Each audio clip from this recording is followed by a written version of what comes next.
Somos La Revancha, programa de radio producido dentro del Centro Socioeducativo de Régimen Cerrado Manuel Belgrano. Escúchanos, escúchate, hay otras voces. Bueno, estamos acá en Radio Belgrano con Lidia Pérez. Muchas gracias, Lidia, por venir. Gracias a ustedes por invitarme. Bueno, nada, te preparé alguna pregunta, así que nada, me encantaría arrancar y conocerte un poco más. ¿Qué es lo que te relaciona con las visitas hacia los centros de régimen cerrado? Bueno, en primer lugar, gracias por invitarme.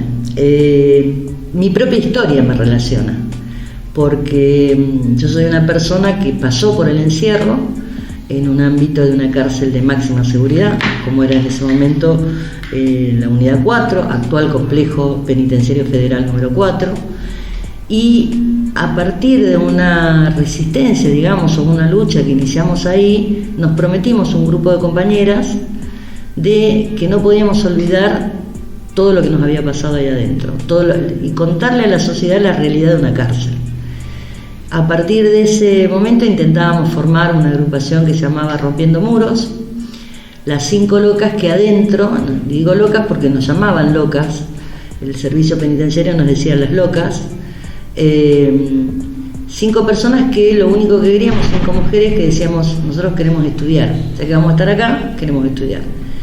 Y en esa lucha que llevábamos adentro, constituimos un centro universitario para las mujeres, logramos muchos derechos que en ese momento las mujeres no teníamos, sí tenían otras cárceles o las cárceles de varones, pero las mujeres no las teníamos.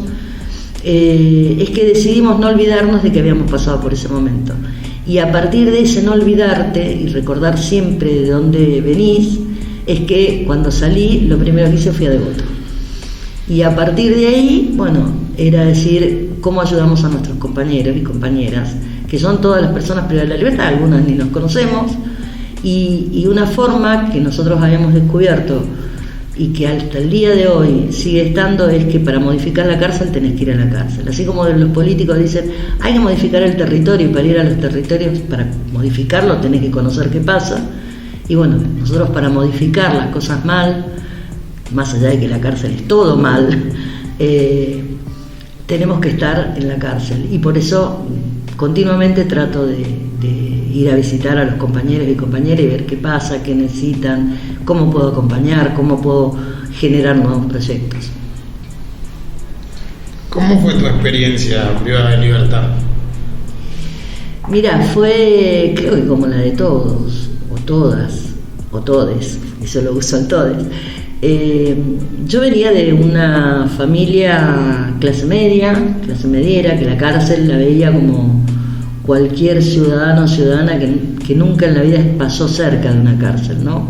O fue atravesada por la cárcel, donde que se pudran todos era lo que a mí me habían dicho. Ahí están todos los delincuentes, todos los malos, todos los que la sociedad quiere que se pudran. Venía con ese pensar, esa mirada. La historia de la vida te la da vuelta al toque y caigo detenida. Yo recuerdo mucho mi ingreso, que siempre dije que para mí era como una pintura del Dante Alighieri entrando al infierno, porque cuando llegué a admisión, desde la comisaría hasta el penal, lo único que a mí me decían es que me iban a matar, que me iban a violar, que me iban a torturar, que ahora vas a ver qué es lo que te pasa adentro, todo eso me decían, ¿no? Las policías que venían sentadas al lado mío. Y cuando yo llegué, entré con pánico es poco, terror tenía de entrar, y entré cuando sonaron ese portón de madera, y entré a lo que era la admisión, y yo veía unas cosas que se venían muy oscuro, me acuerdo un lugar muy muy oscuro, y venían cosas que venían hacia mí, y me asusté terriblemente. Y esas cosas eran mujeres que estaban privadas de su libertad, y esas mujeres venían con un jabón, con una toalla, con una taza de mate cocido, a decirme, tomá, querés bañarte, querés pasar, después vemos cómo estás, una tarjeta telefónica. Y me acompañaron y me llevaron a me mostraron el baño, y me dieron un plato de comida, así que a partir de ahí entendí que mucho de lo que se cuenta de la cárcel nada tiene que ver, que la sociedad no la conoce. Yo ahí encontré mucha solidaridad con mis compañeras, mucha solidaridad, también mucha violencia, y a veces no generada por la persona presa, sino por el sistema en general. Y también creo que fue un aprendizaje para mí para decir estas cosas hay que cambiarlas. Y entonces fue renovar un fuguito que se me había acabado, o que por lo menos estaba ahí muy, muy chiquitito, que fue militar. Yo de muy chica milité, desde mi juventud milité por movimiento social que pensaba que el país se podía cambiar, y ahí se me revivó la llama de la militancia tan hermosa, y dije, ¿qué hacía? Estaba totalmente dormida como ciudadana, y ahí empecé a militar. Así que yo puedo decir que mi experiencia en la cárcel, más allá de que viví motín, más allá de que viví situaciones muy violentas, mi experiencia por la cárcel fue decir, esto hay que transformarlo, y la mejor forma es militarlo y luchar por nuestros derechos, ¿no? Así que yo creo que fue positiva. ¿Qué similitudes y diferencias encontrás en el sistema penal hoy en día con respecto a tu estadía? Y lamentablemente muy pocas. La cárcel como castigo, pensada como castigo, es lo que ha funcionado siempre, y no la cárcel como lugar de resocialización, que a mí no me gusta la palabra resocialización, yo prefiero hablar de inserción o de inclusión, porque generalmente el que llega a la cárcel es porque por alguna falla de la propia sociedad o del Estado ha estado excluido de un montón de cosas, y entonces no te resocializan de nada. Por el contrario, si te enseña la cárcel, te enseña a ser violenta, te enseña a manejarte individualmente, y las cosas que funcionan son las que salen colectivamente. Los proyectos colectivos son los que funcionan realmente, donde a mí me importa tu vida y la mía, y a vos te importa la mía, entonces juntos podemos pensar algo para el resto de nuestros compañeros. La cárcel no ha cambiado en nada, la violencia cada vez es más fuerte, el uso de droga para los pibes, para callarlos, es lo que funciona, y en realidad ahí lo que estás haciendo es un daño al pibe o a la piba que está detenida. Eso no te va a poner en mirarte hacia adentro y decir, che, ¿qué hago yo acá cuando tengo a mi mamá, mi papá, mi tía, mi hermano, o mi familia, o mi contención, o mi amigo afuera, y yo pierdo mi vida acá adentro? Porque muchos de los pibes pierden su vida adentro, pasan años, y en eso no hemos cambiado nada. No ha cambiado la cárcel desde el Estado, tampoco ha cambiado la sociedad, que sigue pensando lo mismo, que se pudran, ¿no? Sí creo que nosotros como personas liberadas hemos dado las primeras respuestas, o estamos en ese inicio de empezar a dar las primeras respuestas, pero vino desde nuestro lado, de quienes tenemos cuero con la reja, ¿no? El que no olvidamos la historia, y fue en pensar proyectos para el después. Creo que desde ahí vinieron las transformaciones, estoy segura que las transformaciones vinieron desde nosotros mismos, desde los liberados y desde las personas privadas de la libertad. Fuimos los que fuimos. Hoy un pibe tiene un teléfono celular en la cárcel. Todo el mundo se lo quiere sacar, pero ese teléfono celular no sabe qué hace, y los pibes están estudiando con ese teléfono. Y tienen comunicación con la madre, con el padre, con la novia, con la compañera de vida. Y ese cambio, ese sostenimiento lo están haciendo los pibes ahí adentro y quienes acompañamos de afuera. Hoy un pibe sale y no tiene a dónde ir a laburar, no lo tiene la sociedad, mucho menos un pibe. Y no, el Estado, menos en este gobierno, está creando herramientas, y las pocas herramientas que se crean en otros gobiernos no nos llegaban a nosotros los liberados. Bien, la respuesta hoy las tenemos los liberados, que estamos formando cooperativas, estamos formando a los pibes, estamos transformando en talleres, ese tiempo ocio de la cárcel. Un pibe hoy está estudiando desde panadería, textil, entonces esas transformaciones las produjimos nosotros los liberados. Y entonces por eso me parece importantísimo esto de pensar colectivamente. Yo no tengo ni la verdad, no la tenés vos, no la tiene ninguno de los pibes. Ahora, si todos juntos nos sentamos y vamos a sacar la verdad y vamos a salir adelante. Por eso creo mucho en el sueño. Leí acá cuando venía el cartelito que un sueño se construye colectivamente. Yo creo en eso. Lo que tenemos hoy, las pocas cosas que hemos logrado modificar, sobre todo en la provincia de Buenos Aires, en el ámbito federal muy pocas, las pocas que se han conseguido en los centros universitarios, han salido proyectos colectivos. Y han salido muy buenos proyectos, pero pensados colectivamente. Uno de los problemas que tenemos es que nuestra voz nadie la quiere escuchar. Nadie. O sea, ¿a quién le interesa? Y cuando nos representan ante los medios, y que eso, siempre van el estereotipo de persona que los medios quieren. O sea, el vaguito que va tumberamente, el que está ya fuera del sistema y que está pidiendo ayuda en ese tumberismo, digamos, ¿no? Y a nosotros nos llevan a hablar para decir, che, a ver, ¿qué están pensando ustedes? ¿Cómo es una cooperativa de liberados? ¿Cómo se organiza? ¿Qué es un proyecto pensado para los liberados? A nosotros no nos llaman, y no nos llaman justamente por eso, porque ahí se pueden transformar realmente las cosas, ¿no? Entonces lo que quieren es que este sistema siga igual, que la cárcel siga siendo violenta, que siga metiendo a los pibes cada vez más jóvenes, si pueden, a los 5 años, si sos morocho, si vivís en determinado barrio y no sos de la high society, y tu lugar es la cárcel. Y eso, los únicos que podemos transformarlo somos nosotros. Después de tu salida... Sí, no sé si es sí, que está bien o sí, que sí, conformás o que no conformás. Muy interesante, muy pensante lo que acaba de decir. Me deja mucho que pensar a mí y a mis compañeros que puedan escuchar esto también. Qué bueno. Sí, ya nada. Después de tu salida de la cárcel, ¿a qué te dedicaste? Primero con la ONG Rompiendo Muros, que no la pudimos constituir porque bueno, teníamos toda una burocracia jurídica que no la entendíamos mucho. Nuestro proyecto era ir a las unidades, buscar, y sabíamos que entre que el jefe de la unidad te saque el pedido que vos querés de tu juzgado y todo eso, pasaba la requisa atrás, lo tiraba y vos te quedabas esperando y no pasaba nada. Entonces nosotros decíamos, bueno, tenemos que ser un nexo entre el adentro y el afuera y ir a los juzgados, averiguar la causa, hablar con el defensor. Entonces los pibes tenían nuestros teléfonos, nos llamaban y me decía, che, no puedo comunicarme con el defensor. Bueno, pasame cuál es tu juzgado, y ahí nos sigamos. Y entonces íbamos al defensor, mirá, vengo de parte de Juan Pérez, que está detenido en tal penal, papá, a atenderle el teléfono. Y a veces nos cerraban la puerta, a veces no.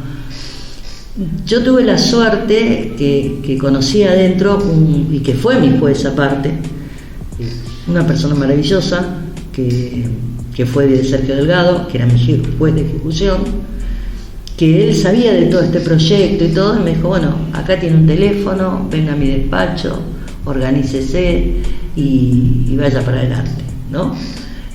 Pocos jueces hacen eso, la verdad. Muy pocos. Creo que hay algunos, muy pocos, pero bueno, le tienen mucho miedo al que dirán, ¿no? Y el que dirán es el juicio político para ellos, ¿no?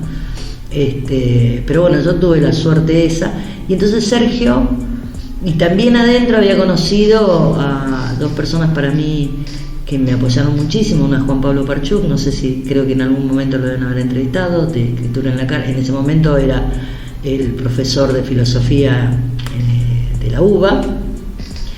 Y cuando salí, ¿uno qué hace? Uno sale y llama a la familia, estás un momento con la familia, pero después, bueno, hay que salir a laburar, y entonces empezás a llamar a los contactos, y yo lo llamé a Juan Pablo Parchuk, fui a verlo a Sergio me dio una mano para empezar a trabajar en esa ONG, en ese proyecto, porque era incipiente, todo esto lo teníamos en la cabeza, y la llamé a Juan Pablo Parchuk me lleva al INADI, el Instituto Nacional contra la Discriminación, que había algo muy importante que tenía el INADI, que se llamaban los foros de la sociedad civil, donde diferentes poblaciones se juntaban y entre todos armaban una política, o sea, pensaban que necesitaba ese colectivo.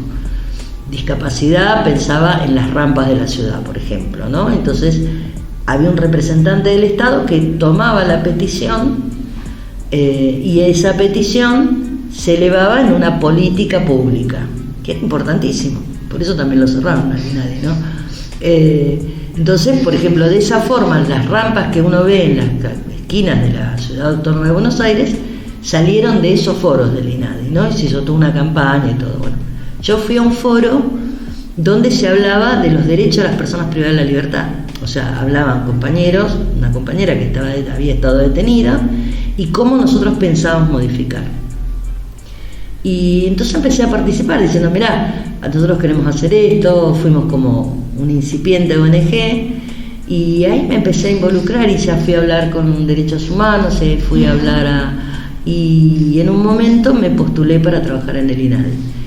No había un programa, nosotros lo que hicimos es crear el programa de derechos humanos para personas privadas de la libertad dentro del INADI, porque entendíamos que era un grupo vulnerado, era un grupo que no se escuchaba por la sociedad, era un grupo que su voz estaba totalmente silenciada, siempre hablaba a otro, y que dentro de la cárcel, como la cárcel le pertenece al Estado, hay que transformarla desde el Estado.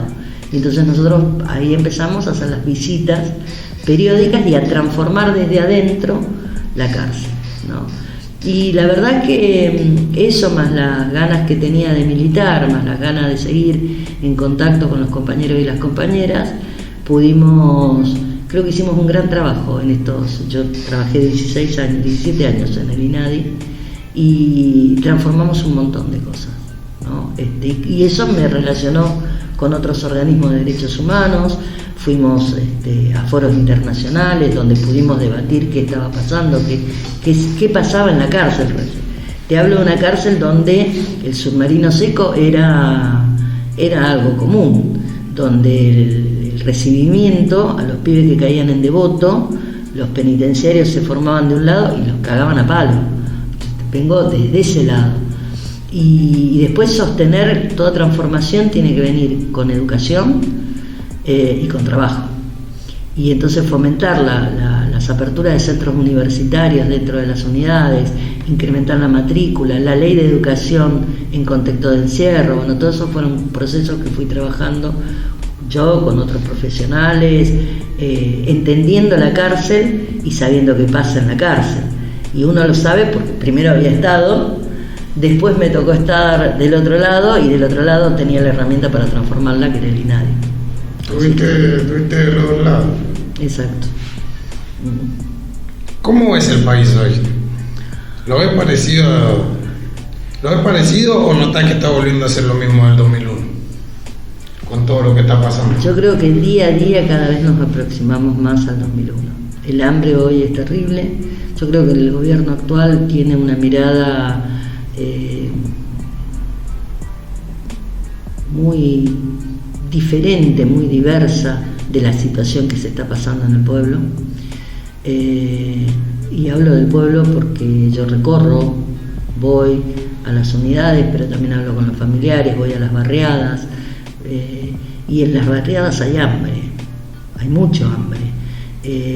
La clase media dejó de existir. O sea, hoy un kilo de carne está arriba de las 15 lucas, y entonces ya no comes carne, pero ya no venías comiendo carne, y el pollo también está caro y ya no comes pollo, y entonces ¿de qué vivís? Hoy la situación que están viviendo los jubilados es terrorífica. Sí, me alarma muchísimo que hay mucho silencio, y para mí el silencio es cómplice.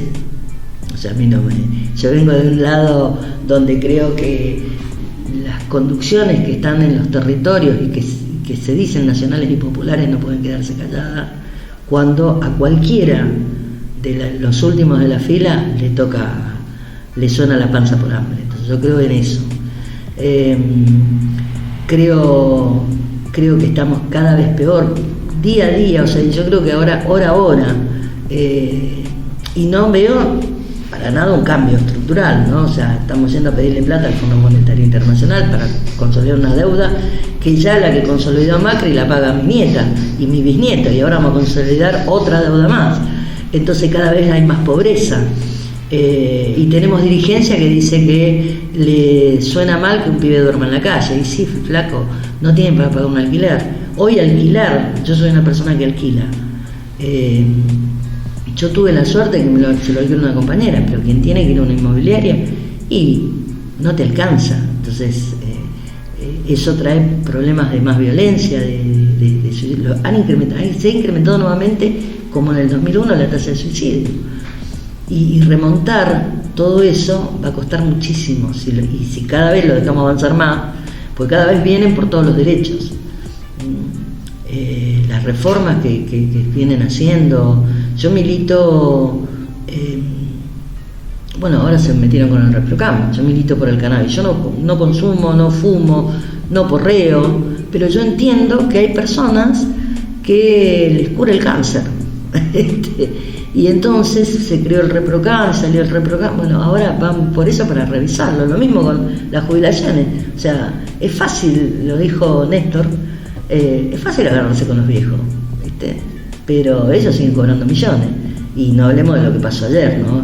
Que facturaban 4 o 5 y el resto los quedamos aplaudiendo, mirando y cagándonos de hambre en la puerta de la carnicería. Entonces, para mí la situación tiene que estallar en algún momento. Última pregunta. Vamos con la última. ¿Cuáles son los objetivos que tenés para este año con todas las personas que visitas estando privada de libertad? ¿Qué es lo que piensan? ¿Qué es lo que quieren construir? Mira, nosotros tuvimos hace muy poco una reunión con los compañeros, si bien la situación económica está muy mala, sobre todo para las cooperativas y todo, el año, más del año pasado, no del anteaño, creo que hace como 3 años se había presentado un proyecto que se llama Más Trabajo, Menos Reincidencia. Ese proyecto de ley tenía la creación de los polos productivos afuera, cercanos a las unidades penales, y entonces la idea era formar adentro a los compañeros en diferentes oficios, y cuando saliera el compañero ir derivado a los diferentes polos productivos, ¿no? O sea, un polo productivo de Varela, vos estabas detenido, no sé, en Sierra Chica, te habías formado ahí en cualquiera de los oficios, pero ibas a vivir en Varela, entonces automáticamente te iba a recepcionar Varela, ese polo productivo. Por suerte la provincia de Buenos Aires tiene, como yo digo, es otro país, por lo menos por ahora, con todas las deficiencias que tiene y con toda la problemática que tiene la provincia de Buenos Aires, asume en el Ministerio de Justicia Nora Calandra, que es una compañera que viene desde la cárcel y que conoce perfectamente la cárcel. Ella asume como directora y bueno, uno de los objetivos que estuvimos hablando es decir, llevar adelante ese proyecto y empezar con la formación adentro de compañeros y compañeras en diferentes oficios, y si da y si se puede, armar los polos productivos, ¿no? Entonces ese pasaje de la cárcel a la afuera sea todo un camino para que después el pibe afuera esté contenido. Pero ese proyecto que fue pensado por los liberados y que tiene realmente una resolución. Hablamos hace un ratito de los patronatos liberados, ¿no? El patronato liberado es una persona que nunca pasó por la cárcel, que no tiene ni idea, que lo que leyó lo leyó del libro, que lo estudió y que es maravilloso, pero que termina siendo un organismo de control. Porque si vos salís y decís, che, mirá que no tengo para dormir esta noche, no tengo, y bueno, pero fírmame acá, yo le aviso a tu juez, y vos esa noche vas a dormir en la calle. Y si dormí en la calle una noche y a la otra noche seguramente vas a salir a hacer algo, porque necesitas comer. Y esto se agrava cuando sos mamá, ¿no? Y se agrava cuando sos mujer. Y se agrava más si tenés pibes. Y se agrava más si hablamos de diversidad sexual. Este proyecto, Menos Trabajo, Más Reincidencia, Más Trabajo, Menos Reincidencia, fue pensado por los liberados que pasaron por ese sector. O sea, que vivieron los patronatos liberados, que no les dieron nunca nada, que se pudieron organizar y que hoy estamos pensando para estos pibes. Así que mi proyecto para este año es seguir militando, afianzar cada vez más este proyecto, y para afianzarlo hay que ir a las unidades a hablar con los pibes y explicarles, esto es lo que pasa. Che, vos, Gil, no te creas piola porque haces un llamado telefónico con un telefonito y estás mangueando plata o secuestrando, intentando hacer una estafa. Porque no... Vos a lo mejor te llevas plata, pero vos estás cagando a todos tus compañeros que están estudiando, que se están formando. Entonces, esto que vos haces, que te crees el Dios adentro y que te la sabés toda, y que sos el guachín y que sos el mejor, estás jodiendo a tus propios compañeros, a tus propios pares. Y esto es lo que quiere el sistema. Y nosotros tenemos que evitar eso. Para evitarlo hay que ir a la cárcel a hablar con los pibes. Todos los días, si pudiera ir todos los días, iría todos los días. Hablar y formarlos. Cuando nosotros nos formamos, cuando vos me escuchás a mí y te quedás y me decís esto tan lindo, me dejaste cosas para pensar. Bueno, yo ahí estoy trabajando con vos. No necesito ir a verte y darte un mejor taller. En la charla, porque vos esta noche vas a decir, opa, esta boluda que vino hoy pensó esto. Pero mirá, está en la tele. Y a ver cómo nos organizamos. Y esto que vos lo vas a transmitir a tus compañeros. Y lo tenemos que seguir. Eso es una forma de transformar.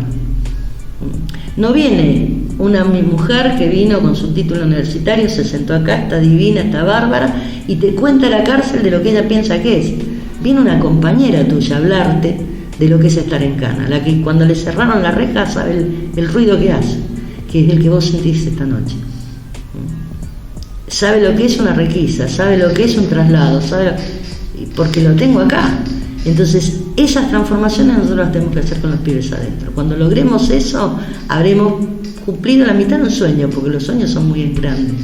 Y yo creo que ese es el objetivo que nos pusimos en una reunión hace muy poco, muchos liberados, de decir, esto lo tenemos que hacer hoy más que nunca, más juntos, y que nuestra voz sea la que hable por todos los pibes, con la anuencia de los pibes, porque cuando yo voy a la cárcel hablo y me dicen, bueno, pero diga esto, y yo tomo la palabra de ese pibe, porque es un aprendizaje de ida y vuelta, y en ese aprendizaje es como vamos construyendo. Esa es mi meta para este año. Muchísimas gracias, Lidia. Muchísimas gracias por venir y compartir un poco de tu historia con nosotros. Gracias a vos y a todos los pibes. Gracias por el jugo que estuvo riquísimo. Gracias por venir y participar de acá del programa y por la linda charla, por el lindo diálogo que nos diste, que me brindaste a mí en especial, porque bueno, compañeros no están, pero lo van a escuchar también. Así que nada, contento y agradecido, ¿no?, por tu tiempo y por la hermosa charla. Muchísimas gracias. No, gracias a vos y a todos los compañeros. Un abrazo grande y a pensarse colectivamente.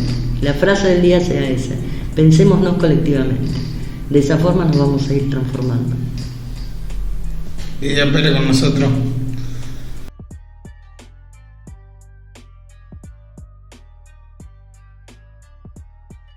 Nosotros somos los pibes de la cooperativa La Revancha, de la ciudad de Buenos Aires. Nos encontramos privados de libertad. Esto es un proyecto que se logró a cabo de tiempo. Producimos cuadernos artesanales que, si te interesa, lo puedes buscar a través de nuestro Instagram, @Proyecto Cisne.